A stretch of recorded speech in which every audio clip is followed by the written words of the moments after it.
Hello friends, இன்றைக்கி இந்த video நம்ம என்ன பார்க்க போகிறோம்னா சுக்கு மல்லி அப்புறம் ஏலக்காய் வச்சு ஒரு சூப்பரான காஃபி, அதாவது மசாலா காஃபினே சொல்லலாம்.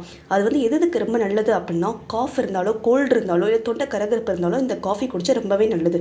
நான் ஆல்ரெடி பாலை காய்ச்சி வச்சுட்டு இதுக்கு தேவையான இன்க்ரீடியண்ட்டை மட்டும் நான் சொல்கிறேன், நீங்கள் பார்த்துக்கோங்க ஃப்ரெண்ட்ஸ். ஒரு நிமிஷம் இருங்க. இதுக்கு தேவையானதுன்னா ஒரு ட்ரை ஜிஞ்சர்னால் உங்களுக்கே தெரியும். சுக்கு நல்லா காஞ்ச இஞ்சி நீங்கள் ஒன்று மொட்டை மாலில் போட்டு காய வச்சு எடுத்து அதை பொடி பண்ணி வச்சுக்கலாம். இல்லை என்ன மாதிரி இப்படி கடையில் வந்து வாங்கி இதை கொஞ்சம் தட்டி இப்படி வச்சுக்கலாம். அப்புறம் 2 ஏலக்காய் இதை நான் வந்து இப்படி தட்டி வச்சுருக்கேன், ஏன்னா டக்குன்னு பாலில் போகிறதுக்காக. அப்புறம் நம்மக்கிட்ட இருக்க இன்ஸ்டன்ட் மல்லித்தூள் எல்லா வீட்டையும் இருக்கும், சாம்பாருக்கு குழம்புக்கு போகிறதுக்காக அது. அப்புறம் கண்டிப்பாக நயமான பனக்கல்கண்டு தான் நமக்கு வேணும், ஏன்னா இதுதான் த்ரோட் இன்ஃபெக்ஷன், கோல்டு, காஃபி எல்லாத்துக்குமே வந்து ஒரு பெஸ்ட் ரெமெடி. அதாவது ஆல்டர்னேட்டிவ் ஃபார் ஒயிட் சுகர் பதில் நம்ம இது கண்டிப்பாக நம்ம எடுத்துக்கலாம். ரொம்பவே உடம்புக்கு நல்லது, டைஜஷனுக்கு எல்லாத்துக்கும் ரொம்பவே நல்லது.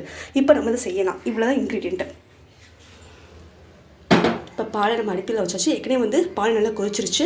இப்போ இதில் வந்து நம்ம தட்டி வச்ச சுக்கு, அதாவது ட்ரை ஜிஞ்சர், இதை போட்டுக்கலாம். போட்டாச்சு.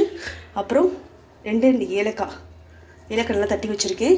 இதை வந்து நம்ம அப்படியே, நான் வந்து எப்பவுமே இந்த விதையை போட மாட்டேன், விதை இல்லை, அதோட தோலை நான் வந்து போட மாட்டேன். இதுக்குள்ளே இருக்க சீட்ஸ் மட்டும் தான் எடுத்துக்கிடுவேன். ஸோ அதையும் போட்டாச்சு. இன்னொரு ஏலக்காவும் போட்டுக்கலாம்.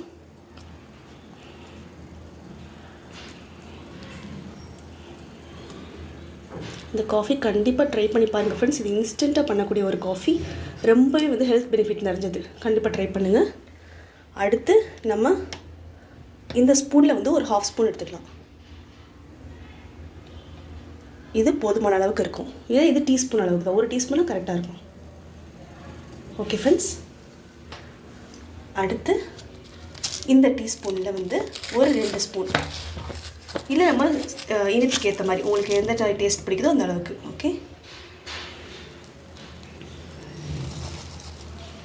இதையும் போட்டுக்கோங்க.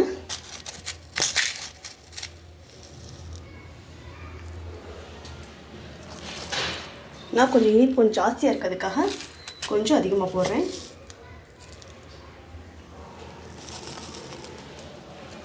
அவ்வளோதான் ஃப்ரெண்ட்ஸ்.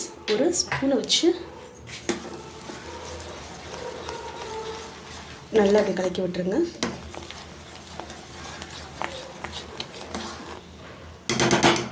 இது நல்லா கொதித்து வரும்போது நல்ல மணமாக இருக்கும். அட்லீஸ்ட் ஒரு 10 மினிட்ஸ் வந்து லோ ஃப்ளேம்லேயே நல்லா கொதிக்கணும். கொதிச்சிட்டோம் அப்படின்னா நம்மளுக்கு வந்து சுவையான சுக்கு, மிளகு மற்றும் ஏலக்காய் சேர்த்த காஃபி வந்து ரெடி ஆயிடும். தேங்க்யூ ஃபார் வாட்சிங் ஃப்ரெண்ட்ஸ்.